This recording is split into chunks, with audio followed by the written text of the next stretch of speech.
Hello students, कैसे आप सभी लोग। आज हम इस वीडियो में हमारा साइंस का चैप्टर 5 करने वाले हैं, जिसका नाम है substances in the surroundings, their states and properties.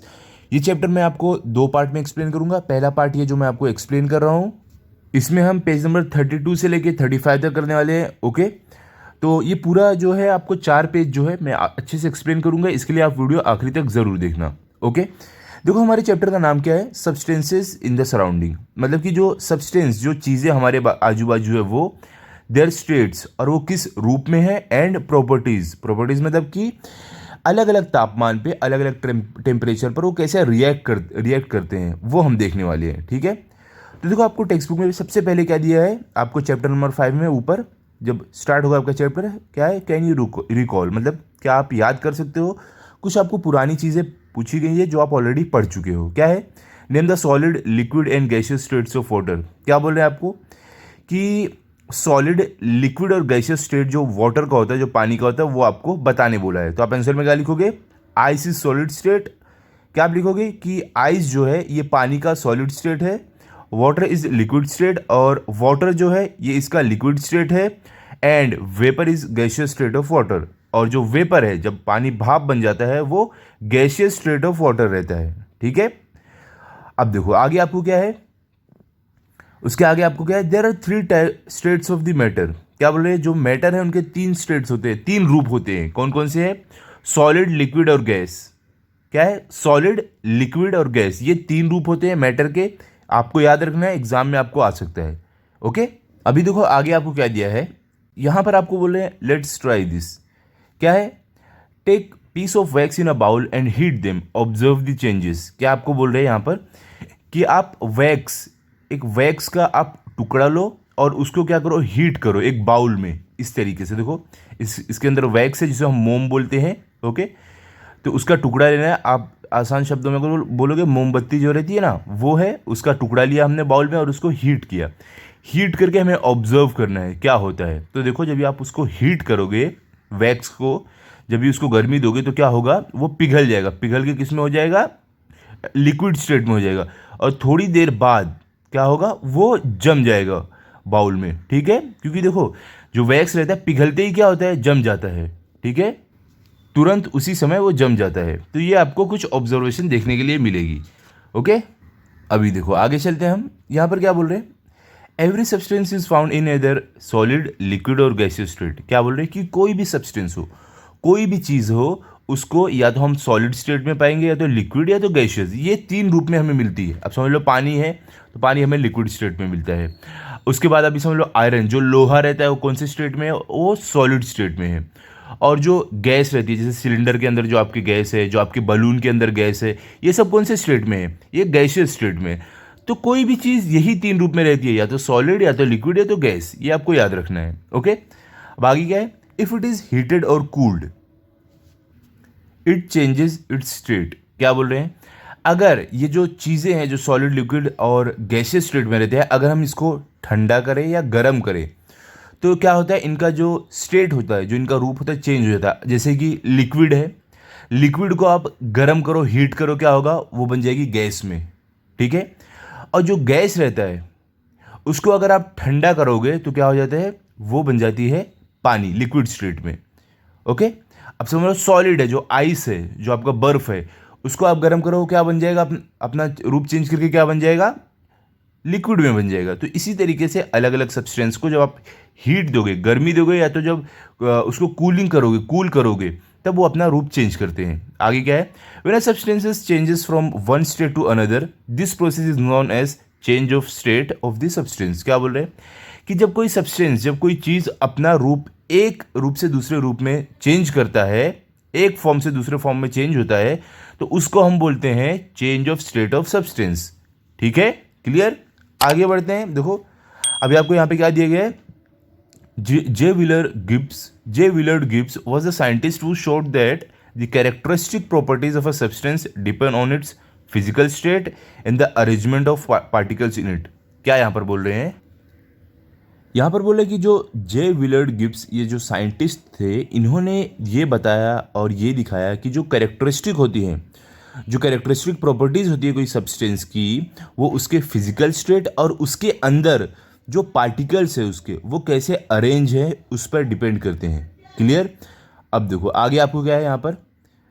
अब देखो हमारे पेज नंबर 32 पर ही हमें एक यहाँ पे छोटा सा एक्टिविटी दिया गया था, वो भी हम देख लेते हैं। क्या है, कैन यू टेल, मतलब क्या आप बता सकते हो क्या है। Read this list of substance spirit, camphor, petrol, ghee, coconut oil, naphthalene balls, ammonium chloride, जिसको हम नैपसागर बोलते हैं। ओके, तो क्या बोले यहाँ पर कि देखो हमें लिस्ट ऑफ कुछ सब्सटेंस दी गई है जिसमें है हमारा स्पिरिट है, कैम्फर है, पेट्रोल है, घी है और अमोनियम क्लोराइड है, नेप्थलीन बॉल है, ये सारी चीज़ें इसमें हमें दी गई है। ठीक है, तो हमें क्या देखना है, क्या ऑब्जर्व करना है। विच वंस फ्रीज इन विंटर, क्या बोल रहे हैं कि कौन सा विंटर में फ्रीज होता है, विंटर में जम जाता है। एकदम सिंपल है, आप देखो आप अपने घर में देखे भी होगे कि जब भी विंटर का टाइम होता है, जब भी ठंडी का टाइम होता है, तो कोकोनट ऑयल जो है वो फ्रीज हो जाता है, वो जम जाता है। ठीक है। सेकेंड क्या है, विच liquid have you seen change into a vapour, क्या बोल रहे हैं कि इसमें से कौन सा लिक्विड आप देखते हो वो वेपर में बदल जाता है। कौन सा, पेट्रोल को आपने तो देखा ही होगा, पेट्रोल जैसे ही गिरता है वैसे ही वो वेपर में बदल जाता है। ओके, आगे क्या है, विच solid directly change into gaseous state, क्या बोले इसमें से कौन सा सॉलिड है जो डायरेक्ट गैसियस स्टेट में बदल जाता है। तो ये तो आपको पता है, जो हमारा नेप्थलीन बॉल है, ये नेप्थलीन बॉल जो है ये क्या होता है, इसको देखो आप देखे होगे आपकी मम्मी कबर्ड या तो बेड में रखते होंगे, तो इससे क्या होता है ये डायरेक्ट गैसियस स्टेट में बदल जाता है। ठीक है, ये सॉलिड से डायरेक्ट गैस बनता है। और देखो इसमें कोई कुछ और भी सब्सटेंस है जो डायरेक्ट गैस में बदलते हैं। कौन से, कैम्फर है, हमारा अमोनियम क्लोराइड है, ये दोनों भी डायरेक्ट गैसियस स्टेट में बदल जाते हैं। ओके, और देखो जो विंटर में जो फ्रीज होते हैं वो हमें बताना था ना। विंटर में देखो कोकोनट ऑयल के साथ घी भी फ्रीज हो जाता है, ये तो आपने देखा ही होगा। ओके, अब देखो हमारा आगे क्या क्वेश्चन पूछ रहे हैं, what do we learn from this, क्या बोल रहे हैं हम इन सब चीज़ों से क्या सीखते हैं। जो भी हमने एक क्वेश्चन के आंसर दिए इससे हमें क्या पता चलता है। आप क्या लिखोगे यहाँ पे, देखो आपको दिया गया है the state of a substance changes if it is heated और कूल्ड, क्या बोले इससे हमें ये सीख मिलती है कि जो स्टेट है, जो रूप है एक सब्सटेंस का, वो बदलता है अगर उसको गर्म किया जाए या ठंडा किया जाए। Every substance in our surroundings is found in either the solid, liquid और गैसियस स्टेट। और जो भी चीज़ें हमारे आजू बाजू है वो या तो सॉलिड स्टेट में है या तो लिक्विड या तो गैस में। अब कोई भी चीज़ अपने आजू बाजू से कोई भी चीज़ उठा के देखो, वो ये तीनों में से एक रूप उसका रहेगा, या तो वो सॉलिड में रहेगी, ठीक है, या तो वो लिक्विड में रहेगी या तो वो गैस में रहेगी। यही तीन स्टेट में आपको देखने मिलेंगे। अभी देखो यहाँ पे हमें और क्या बताया गया है, इन द पास्ट, क्या बोल रहे हैं पास्ट में, मतलब कि अतीत में क्या हुआ था। In the 19th century the scientist J Willard Gibbs showed that the characteristic properties of a substance depend on its physical state and arrangement of particles in इट। ये अभी हमने ऊपर पढ़ा था कि जो सब्सटेंस होता है उनके कैरेक्टरिस्टिक प्रॉपर्टीज़ सब्सटेंस के फिजिकल स्टेट, मतलब वो किस रूप में है, और उनके अंदर जो पार्टिकल्स हैं उनका अरेंजमेंट क्या है, ये दो चीज़ों पर डिपेंड करता है। ये हमने अभी ऊपर देखा था। ओके, अब चलते भी हम आगे। यहाँ पर देखो क्या है, आपको पेज नंबर आप जब 33 पर जाओगे, ठीक है, देखो क्या है यहाँ पर, the difference between states of substance. तो हम अलग अलग स्टेट ऑफ सब्सटेंस है उनके बीच में क्या डिफरेंस होता है वो हम देखने वाले हैं। जैसे कि सॉलिड में अगर वो सब्सटेंस है तो क्या डिफरेंस होगा, लिक्विड में है, गैस में है, तो इन तीनों स्टेट में इनमें क्या डिफरेंस होगा। सॉलिड में वो किस तरह रहेगा, लिक्विड में किस तरह रहेगा, गैस में किस तरह रहेगा। ठीक है, तो यहाँ पे देखो हमारे पॉइंट्स है। पहले क्या हम एग्जाम्पल सारे लिखेंगे सॉलिड, लिक्विड और गैस के, उसके बाद हम उनका शेप देखेंगे कि आकार उनका कैसा रहता है, और वॉल्यूम उनका देखेंगे कि उनका वॉल्यूम कैसा रहता है, कितनी जगह लेते हैं। ओके, वो देखने वाले हैं। तो सबसे पहले देखो एग्जाम्पल, सॉलिड में हम किसका एग्जाम्पल लिए, अ पीस ऑफ आयरन, एक लोहे का टुकड़ा, वो तो सॉलिड स्टेट में है। ठीक है, फिर क्या लिक्विड, लिक्विड स्टेट में हमने क्या लिया, वाटर, स्पिरिट, ऑयल, इसको हमने लिया है लिक्विड स्टेट में, ये सारे लिक्विड वाले हैं। फिर गैस में हमने किसको लिया, एयर को लिया है। ठीक है, एग्जाम्पल हो गया। अब शेप, अब इन सब्सटेंस का शेप क्या रहता है, जब एक जो आयन है इसका क्या रहता है, has a shape of its own, retain shape no matter how it is kept. क्या बोल रहे हैं, ये जो आयन है इसके पास खुद का एक शेप रहता है, खुद का एक आकार रहता है, और इसको आप कहीं भी रखो ये अपना आकार चेंज नहीं करेगा। ठीक है, अब लिक्विड में देखो लिक्विड में क्या शेप रहता है, अगर कोई सब्सटेंस लिक्विड फॉर्म में रहे तो उसका क्या शेप रहता है, does not have a shape of its own. Liquid में कोई सब्सटेंस है उसका खुद का शेप नहीं होता है। Take the shape of the container, जिस चीज़ में भी आप डालोगे वो ऐसा शेप ले लेगा। अब देखो लिक्विड में क्या वाटर है, अब वाटर को आप एक ग्लास में डालो वो ग्लास के शेप का हो जाएगा। उसको आप निकाल के एक बाउल में एक प्याले में डाल दो, प्याले का शेप का हो जाएगा। उसको निकाल के आप कोई बॉटल में डाल दो पानी को, तो बॉटल के शेप में हो जाएगा। तो खुद का उसका शेप नहीं होता है, आप जिस चीज़ में डालो वो उस आकार का हो जाता है, उस शेप का हो जाता है। अब देखो अगर कोई सब्सटेंस गैस फॉर्म में रहे तो उसका शेप कैसे रहता है, does not have a shape of its own. देखो गैसेस स्टेट में भी कोई सब्सटेंस का अपना खुद का शेप, खुद का आकार नहीं रहता है। Occupies all the available space, उसके आजू बाजू जितनी भी स्पेस उसे मिलती है वो पूरा स्पेस को ऑक्यूपाई करता है, पूरे स्पेस में वो फैल जाता है। अब देखो एक रूम है, उसमें ही आप गैस को छोड़ दो तो पूरे रूम में वो गैस फैल जाएगी, ठीक है। अब एक बॉटल है, समझो एक कंटेनर है, उसके अंदर आप गैस छोड़ दो तो वो पूरे कंटेनर में वो गैस फैल जाएगी, ठीक है। अब वॉल्यूम, अब देखो वॉल्यूम मतलब वो कितनी जगह लेते हैं, कितने वॉल्यूम में रहते हैं, अलग अलग स्टेट में वो हम देखने वाले हैं। अगर कोई सब्सटेंस सॉलिड स्टेट में हो तो उसका वॉल्यूम वो कितना वॉल्यूम लेगा, कैसे वॉल्यूम लेगा, देखो हैज़ अ डेफिनेट वॉल्यूम। क्या बोल रहे हैं, जो सॉलिड स्टेट में है उसका एक फिक्स एक डेफिनेट वॉल्यूम रहता है। Solid like sugar sand when poured on a flat surface form a heap. क्या बोल रहे हैं कि सॉलिड जैसे कि शुगर हो गया, सैंड, शुगर मतलब चीनी, सैंड मतलब रेत, तो इसको अगर ज़मीन पर पोर किया जाए, डाला जाए तो ये एक हीप की तरह एक छोटी सी पहाड़ी जैसा बन जाता है, ठीक है।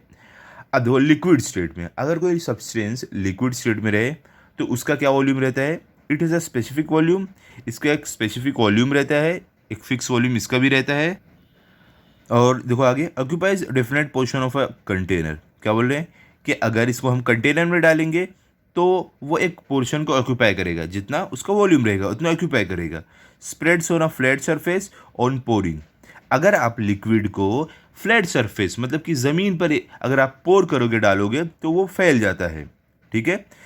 सॉलिड स्टेट में शुगर और सैंड क्या अगर ज़मीन पर डालोगे तो छोटी सी पहाड़ी जैसा बन जाता है। लिक्विड स्टेट में कोई सब्सटेंस है उसको अगर आप ज़मीन पर डालो तो वो फैल जाता है, ठीक है।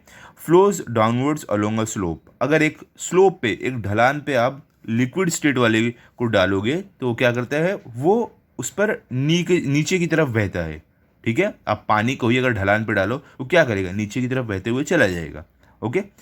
अब देखो कोई सब्सटेंस अगर गैसियस फॉर्म में रहे तो उसका वॉल्यूम कितना होगा, वो कैसे वॉल्यूम ऑक्यूपाई करेगा। क्या आपका does not have a definite volume, क्या बोल रहे हैं, इसका कोई फिक्स वॉल्यूम नहीं रहता है।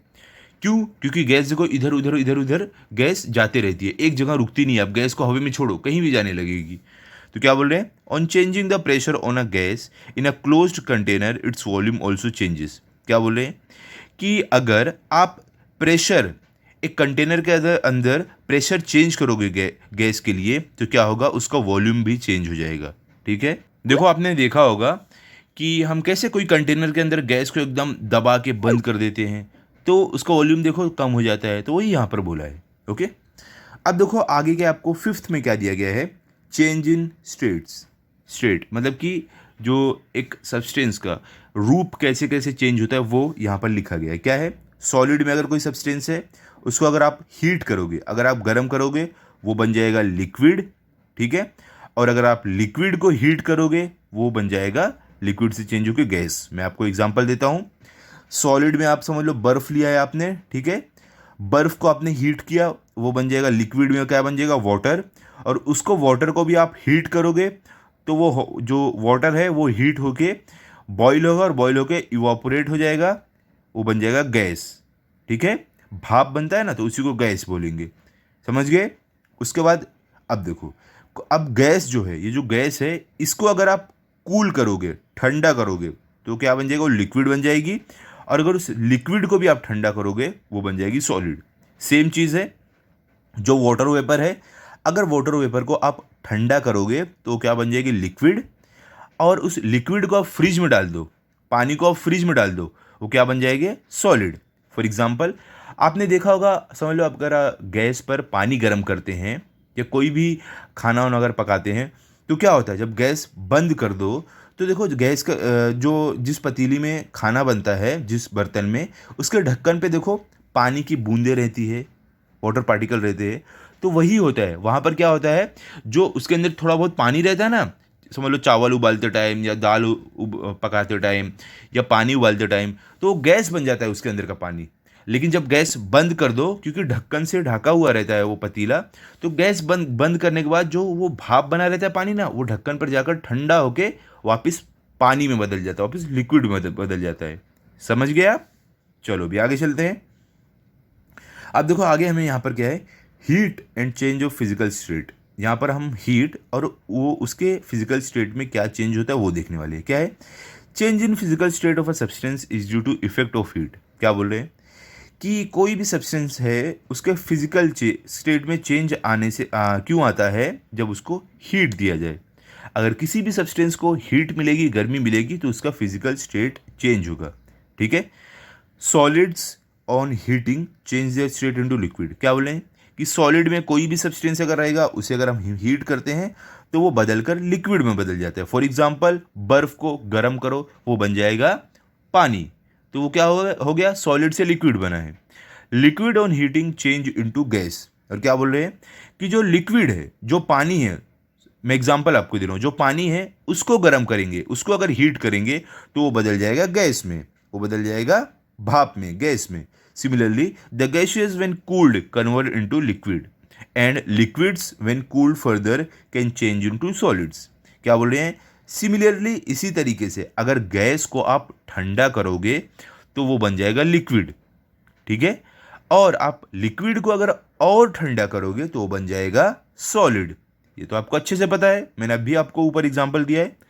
Heating means gaining heat while cooling is losing heat. क्या बोले? हीटिंग मतलब कि गर्मी को अंदर लेना, और कूलिंग मतलब गर्मी को अपने अंदर से निकालना। ठीक है? अब आगे चलते हैं। देखो आपको आगे क्या दिया गया है, यहाँ पे देखो आपको कैन यू टेल, आपके टेक्स्ट बुक में यहाँ पर दिया गया है 2 क्वेश्चन, जो मैं आपको यहाँ पर कराते हुए चलूंगा। क्या क्वेश्चन आपको पूछा गया है? ये क्वेश्चन है आपके पेज नंबर 33 पर। क्या है? Does water change into vapour the moment we place the vessel on stove? Does water kept in fridge change at once into ice? देखो यहाँ पर क्या पूछ रहे हैं आपको कि क्या जो पानी आप गैस पर रखते हो वो वैसे ही वेपर बन जाता है, भाप बन जाता है गैस पर रखते ही, या एक पानी है उसको जब आप फ्रिज में रखोगे क्या वो तुरंत बर्फ बन जाता है? इसका आंसर आपको देना है। तो आप कैसे लिखोगे? नो, यहाँ पे आपका कॉमा आएगा। No, it takes some time to change the state of water into vapour and water into ice. आप क्या लिखोगे? नहीं, जो पानी रहता है उसको टाइम लगता है गैस में बदलने में, भाप में बदलने में, और उसको आइस या आप बोल सकते हो बर्फ में बदलने में। देखो सिंपल है, आप गैस को फुल एकदम ऑन कर दो, उस पर आप पानी रखो, क्या पानी रखते ही वो उबलने लगता है, भाप में बदलने लगता है? नहीं ना, उसको थोड़ा टाइम लगता है, वही यहाँ पर बोला है। और एक और एग्जांपल, आप पानी को जब आप फ्रीज़र में डालते हो, क्या जैसे ही आपने फ्रीज़र में डाला, फ्रिज बंद करके 1 सेकेंड बाद वापस खोले, क्या वो बर्फ़ बन जाता है? नहीं, उसको थोड़ा टाइम लगता है, तो वही यहाँ पर बोला है। ओके, क्वेश्चन नंबर 2 क्या? How do we tell how hot और कोल्ड अ सब्सटेंस इज? क्या बोले? आप कैसे बताते हो कि एक जो सब्सटेंस है वो कितना गर्म है या कितना ठंडा है? तो आप इसका आंसर कैसे लिखोगे? We can tell about a substance about a substance heat और coldness by measuring the substance temperature with a thermometer। क्या बोल रहे हैं कि कोई भी सब्सटेंस रहे, हम वो कितना ठंडा है या कितना गर्म है, ये हम थर्मोमीटर की मदद से मेजर करके बताते हैं। थर्मोमीटर क्या है? देखो यहाँ पर नीचे आपको दिया हूँ मैं, ये देखो, इसको बोलते हैं हम थर्मोमीटर को। ये ना रूम में भी लगाया जाता है कहीं कहीं, उससे कितनी गर्मी है कितनी ठंडी है रूम में वो मालूम पड़ता है। ठीक है? अब देखते हैं हम थर्मोमीटर के बारे में पढ़ते हैं। Thermometer the temperature and A thermometer. हम अब तापमान मतलब टेम्परेचर और थर्मोमीटर के बारे में पढ़ने वाले हैं कि कैसे हम थर्मोमीटर से टेम्परेचर या तापमान को मेजर करते हैं। क्या है? A thermometer is use to measure the temperature of a substance. क्या बोल रहे हैं कि जो थर्मोमीटर रहता है वो किसी भी सब्सटेंस का टेम्परेचर, तापमान नापने के लिए इस्तेमाल किया जाता है। ये तो आपको पता है। आपका बुखार भी अगर डॉक्टर को देखना रहे, वो थर्मोमीटर से देखते हैं ना, वही यहाँ पर बोला है, तो उससे मालूम पड़ता है आपका शरीर कितना गर्म है कितना ठंडा है। तो उसी तरीके से कोई और चीज़ का भी अगर हमें तापमान जानना है तो हम थर्मोमीटर का यूज़ करते हैं। Degree Celsius is the unit of measuring the thermometer. क्या बोल रहे हैं, जो हमारा थर्मोमीटर होता है उसका मेजरिंग यूनिट क्या है, डिग्री सेल्सियस। जैसे कि आप अपने स्केल से जब मेजरमेंट करते हो तो सेंटीमीटर में आता है आपका मेजरमेंट, 1 सेंटीमीटर 2 सेंटीमीटर। उसी तरीके से जब थर्मोमीटर से किसी चीज़ का तापमान नापते हैं तो डिग्री सेल्सियस में आता है। ओके, उसका देखो सिंबल ये है। ठीक है, अब आगे देखते हैं क्या है। Now days digital thermometer is in use. क्या बोल रहे हैं कि आजकल डिजिटल थर्मोमीटर भी यूज में आ गया है। आपने देखा होगा डॉक्टर के यहाँ डिजिटल थर्मोमीटर रहता है, वो डालते हैं ऐसे आपके मुंह में डालेंगे थर्मोमीटर और उसके बाद थोड़ी देर बाद निकालेंगे, उस पर अपने आप नंबर लिख के आ जाता है, वो डिजिटल रहता है। ठीक है, अब आगे देखो आपको क्या दिया गया है, यहाँ पर है हमें बॉइलिंग। बॉइलिंग क्या होता है, देखो बॉइलिंग मतलब कोई भी आप लिक्विड को अगर आप हीट देते हो, गर्म करते हो तो वो उबलने लगती है, तो उसको ही हम बोलते हैं बॉइलिंग। ठीक है, देखो अब यहाँ पर हमें बॉइलिंग के बारे में क्या बताया गया है। When water is heated its temperature gradually rises. क्या बोल रहे हैं कि जब आप पानी को गर्म करते हो तो धीरे धीरे उसका टेम्परेचर, उसका तापमान बढ़ता है, ये तो हमें पता है। देखो अब पानी आपने लिया, उसको गर्म करोगे तो धीरे धीरे उसका तापमान बढ़ेगा ना। समझ लो पानी अगर 20 डिग्री सेल्सियस पे है, बढ़ते बढ़ते उसका तापमान 50 डिग्री तक पहुंच जाएगा जैसे जैसे आप गर्म करोगे। आगे क्या है, at the same time process of evaporation takes place. क्या बोल रहे हैं, और साथ ही साथ में जो इवापोरेशन का प्रोसेस है वो चलते रहता है। मतलब अगर आप पानी को गर्म करोगे वो गर्म हो जाएगा और साथ साथ में उसमें से भाप निकलती रहेगी, वो इवापोरेट होते रहेगा। With the increasing temperature the rate of evaporation becomes faster. क्या बोले, जैसे जैसे टेम्परेचर बढ़ता है वैसे वैसे पानी का इवापोरेशन फास्ट होते जाता है, मतलब पानी भाप में बदलना जल्दी जल्दी शुरू होता है। If water is continuously heated at 100 degree Celsius, we can see bubbles rising faster and faster. क्या बोल रहे हैं कि अगर हम पानी को 100 डिग्री सेल्सियस पे गर्म करते रहें तो हम देखेंगे कि पानी के अंदर बहुत जल्दी जल्दी बबल आ रहे हैं। यहाँ पर आप देख सकते हो, एक पानी को लिया, उसको यहाँ पर गर्म कर रहे हैं आग जला के, तो देखो 20 डिग्री से वो 50 डिग्री पे गया, तो उसके बाद क्या होगा, ये इवापोरेट होना शुरू होगा और जब वो 100 डिग्री पर चला जाएगा, 100 डिग्री सेल्सियस पर चला जाएगा, तो हम पानी में बबल्स देखने लगेंगे। देखो छोटे छोटे बबल दिख रहे हैं ना, बहुत सारे हमें बबल दिखने लगेंगे। ओके, अब आगे क्या है, evaporation takes place from all parts of the body of water. क्या बोले, जो इवापोरेशन है, जो पानी का भाप में बदलना है, वो पानी के हर एक हिस्से से होता है। This is called boiling of water और इवोल्यूशन। और इसको हम क्या बोलते हैं, जब पानी पूरा एक साथ खौलने लगता है, बबल निकलने लगते हैं, तो उसको हम बोलते हैं बॉइलिंग ऑफ वाटर या तो इवोल्यूशन। ठीक है, याद रखना आप क्या बोलते हैं, बॉइलिंग ऑफ वाटर या तो इवोल्यूशन, ये आपको वर्ड्स याद रखने हैं क्योंकि एग्जाम में आपको आ सकते हैं। अब देखो यहाँ पर हमें आगे क्या दिएगा लास्ट में, boiling point of pure water is 100 degree Celsius. क्या बोल रहे हैं, जो प्योर वाटर होता है, जो आपके घरों में, आपके टंकी में जो पानी होता है, उसका बॉइलिंग पॉइंट है 100 डिग्री सेल्सियस।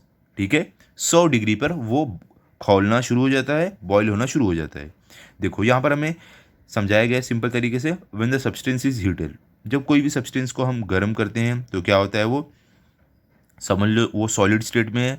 आप बर्फ़ को ले लो, उसको जब हम बहुत ज़्यादा गर्म करते हैं तो क्या बन जाता है, वो मेल्ट होता है। तो मेल्ट होने के बाद क्या होगा, वो लिक्विड स्टेट में आ जाएगा, मतलब वो पानी बन जाएगा, आप बोल सकते हो। उसके बाद जब हम उसको और ज़्यादा गर्म करेंगे, हीट देंगे, तो वो बॉयल हो जाएगा, खौलने लगेगा, और वो पानी खौलने के बाद गैस में बदलेगा, मतलब भाप बनने लगेगा। ठीक है, और जब हम when heat from the substance is lost, जब जो एक सब्सटेंस है उसमें से हीट लॉस्ट होती है, मतलब जब वो ठंडा होता है तब क्या होता है, कंडेंसेशन होता है, और कंडेंसेशन होने के बाद वो फ्रीज हो जाता है, जम जाता है। जब हीट कोई सब्सटेंस से लॉस्ट होती है, कम होती है, तब वो जम जाता है, और जमने के बाद वो सॉलिड स्टेट में आ जाता है।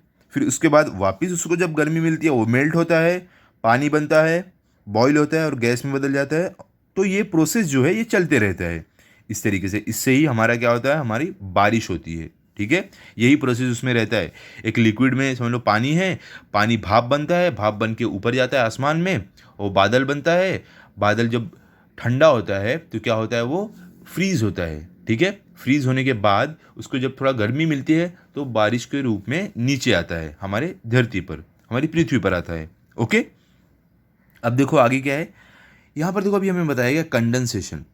कंडेंसेशन क्या होता है, कंडेंसेशन कैसे होता है वो हमें यहाँ पर बताया गया है। क्या है, upon cooling the vapour turns back into liquid. क्या बोल रहे हैं, जब आप वेपर को, भाप को कूल करोगे, ठंडा करोगे, तो वो वापस लिक्विड में बदल जाता है। This process is called condensation. इस प्रोसेस को हम कंडेंसेशन बोलते हैं।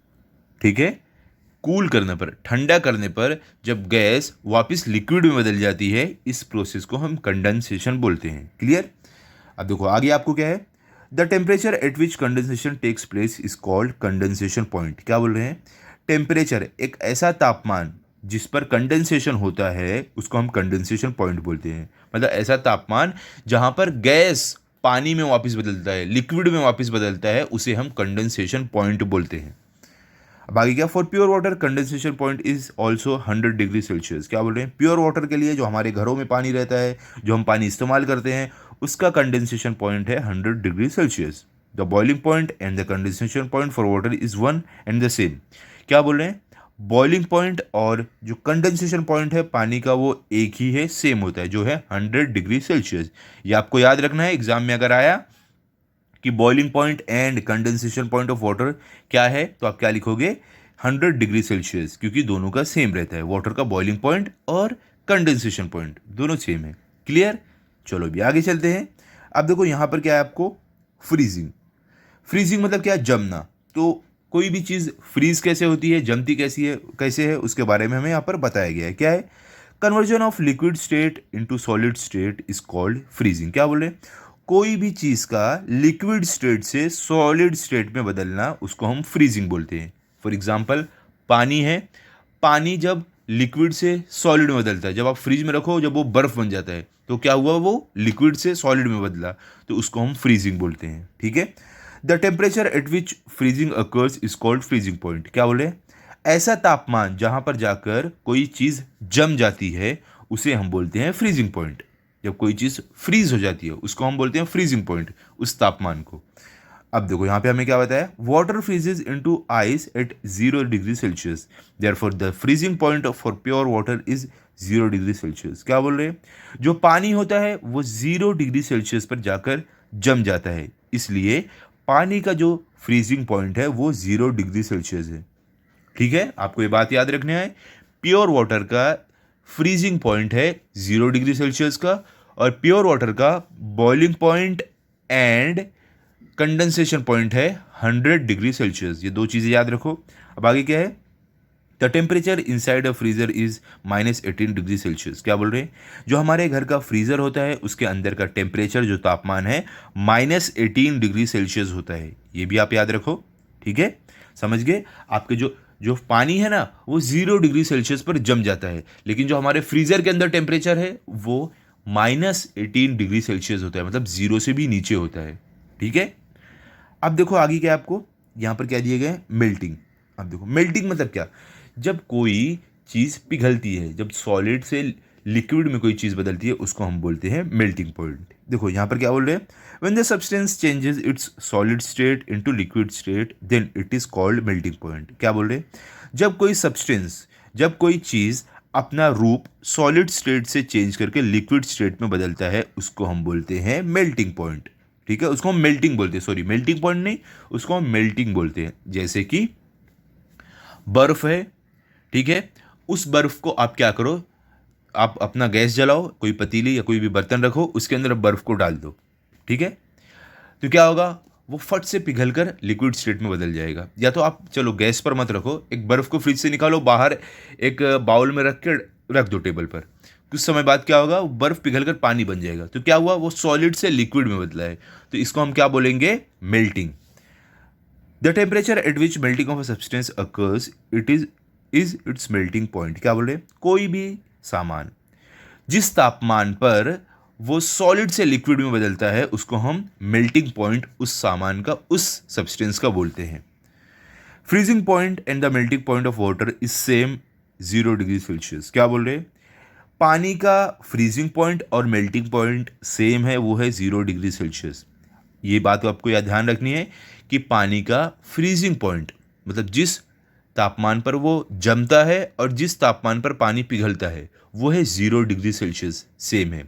और हमने क्या देखा था कि पानी का बॉइलिंग पॉइंट और कंडेंसेशन पॉइंट दोनों सेम है, वो है 100 डिग्री सेल्सियस। क्लियर? चलो अभी आगे चलते हैं।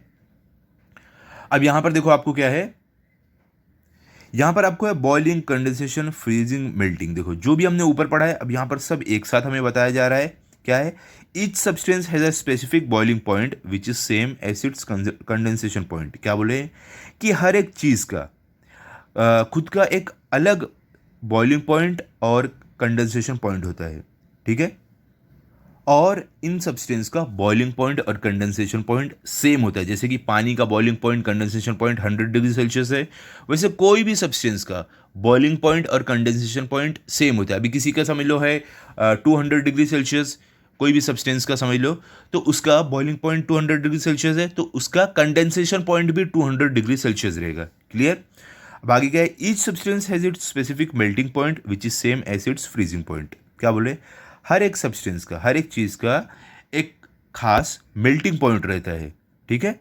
और उस सब्सटेंस का वही फ्रीजिंग पॉइंट भी रहता है। हमने ऊपर अभी देखा था पानी का क्या है, देखो the temperature at which substance boils while heating is the same as the temperature which it condenses when it cooled. देखो यहाँ पर क्या बोल रहे हैं कि कोई भी सब्सटेंस जब सॉलिड से लिक्विड में बदलता है, जब उसको हीट मिलती है, वो तापमान, और वो वही सब्सटेंस जब लिक्विड से सॉलिड में बदलता है, वो तापमान दोनों सेम रहता है, दोनों टेम्परेचर सेम रहता है। ठीक है?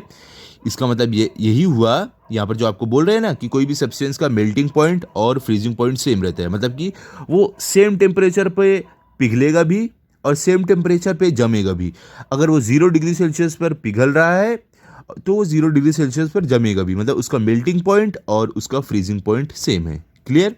आगे चलते हैं। Similarly, the temperature at which a substance freezes while cooling is same as the temperature at which it melts when it is heated. क्या बोल रहे हैं? वही बात आपको यहाँ पर वापस बोल रहे हैं कि उसी तरीके से कोई भी सब्सटेंस जब फ्रीज होता है, जो टेम्परेचर पर, जब उसे ठंडा किया जाए, जिस टेम्परेचर पर फ्रीज होता है वही सेम टेम्परेचर पर वो मेल्ट भी होगा, वो पिघलेगा भी अगर उसे गर्म किया जाए तो। ओके? फॉर एग्जाम्पल मैं आपको एकदम आसान शब्दों में बताता हूँ। आपके पास आइस है, ठीक है, बर्फ़ है, तो बर्फ़ को आप जब निकालोगे बाहर तो वो 0 डिग्री सेल्सियस पर पिघलना शुरू हो जाता है। ठीक है? तो मतलब उसका मेल्टिंग पॉइंट क्या है? 0 डिग्री सेल्सियस। ठीक है? लेकिन आप वही जब पिघल जाए उसको आप फ्रीज़र के अंदर डालो, तो फ्रीज़र के अंदर वो 0 डिग्री सेल्सियस पे वो वापस जम जाएगा, तो मतलब उसका फ्रीजिंग पॉइंट भी क्या हुआ? 0 डिग्री सेल्सियस। क्लियर? चलो भी आगे चलते हैं। यहाँ पर देखो आपको क्या बोल रहे हैं, uses of changes of the state of substance. क्या बोल रहे हैं कि जो स्टेट ऑफ सब्सटेंस है, जो अलग अलग जो सब्सटेंस है जो अपना स्टेट चेंज करते हैं, अपना जो रूप चेंज करते हैं, उसका यूज़ क्या है, हम उसका इस्तेमाल कैसे करते हैं, वो यहाँ पर बताया गया है। क्या है? Paraffin wax is melted and the candles are made from the molten wax. क्या बोल रहे हैं? जो पैराफिन वैक्स है इसको पिघलाया जाता है और ये पिघले हुए वैक्स से हम क्या मोमबत्ती बनाते हैं, आप यहाँ पर देख सकते हो। ठीक है? ये हमारे यूज़ में इस तरीके से आती है, पिघलकर इसे मोमबत्ती बनाई जाती है। Dry ice that is solid carbon dioxide is used in ice cream preparation and to keep it in frozen state. देखो ड्राई आइस आपने देखा होगा, नाम भी सुना है, आपने देखा भी होगा। जो बर्फ़ वाले जो अंकल लेके आते हैं ना बर्फ़ हमें देने के लिए, आइसक्रीम, ये सब उनके पास रहती है। अगर आपने नहीं देखा हो ना, आएंगे कभी आइसक्रीम वाले अंकल अगर आपके घर के पास, तो बोलना कि ड्राई आइस दिखाओ, आपको दिखाएंगे। क्या बोल रहे हैं? जो ड्राई आइस रहती है, जो सॉलिड कार्बन डाइऑक्साइड से बनी रहती है, उसे आइसक्रीम बनाने के लिए और आइसक्रीम को जमा रखने के लिए यूज़ किया जाता है। In animal husbandry practices to keep the sperms alive liquid nitrogen is used. क्या बोल रहे हैं कि एनिमल हस्बेंड्री में, मतलब जो लोग जानवर पालते हैं, तो उसमें क्या है, जो स्पर्म्स उनके रहते हैं उनको जिंदा रखने के लिए लिक्विड नाइट्रोजन का यूज़ किया जाता है। ठीक है? फोर्थ क्या है? Glass is made from molten silica. क्या बोल रहे हैं कि जो ग्लास है वो मोल्टेन सिलिका से बनता है, मतलब सिलिका को जब पिघलाया जाता है उससे ग्लास बनता है। Ornaments are made by melting gold and silver. और जब एक गोल्ड या सिल्वर का स्टेट चेंज किया जाता है, उसको पिघलाया जाता है, तो पिघलने के बाद उससे हम ऑर्नामेंट्स मतलब जेवर बनाते हैं। ठीक है? लास्ट में क्या? Tools are made from molten iron. क्या बोले? जो टूल हमारे होते हैं वो कैसे बनते हैं? जब आयरन को हम उसका रूप चेंज कराते हैं, जब मतलब उसका स्टेट चेंज होता है, हम उसको पिघलाते हैं, तो उससे हम क्या बनाते हैं? अपने टूल्स बनाते हैं, अपने जो भी औजार हैं वो बनाते हैं। ठीक है? तो देखो यहाँ पर हमने पार्ट 1 अपना कंप्लीट किया है, इसके आगे का हिस्सा हम पार्ट 2 में करेंगे। ठीक है, यहाँ तक आप अच्छे से पढ़ लो, रिवाइज कर लो। हम मिलते हैं अगले वीडियो में। अगर आपको ये वीडियो अच्छा लगा हो तो आप इस वीडियो को लाइक करो, अपने सभी दोस्तों के साथ शेयर करो और चैनल को सब्सक्राइब करो। Thank you.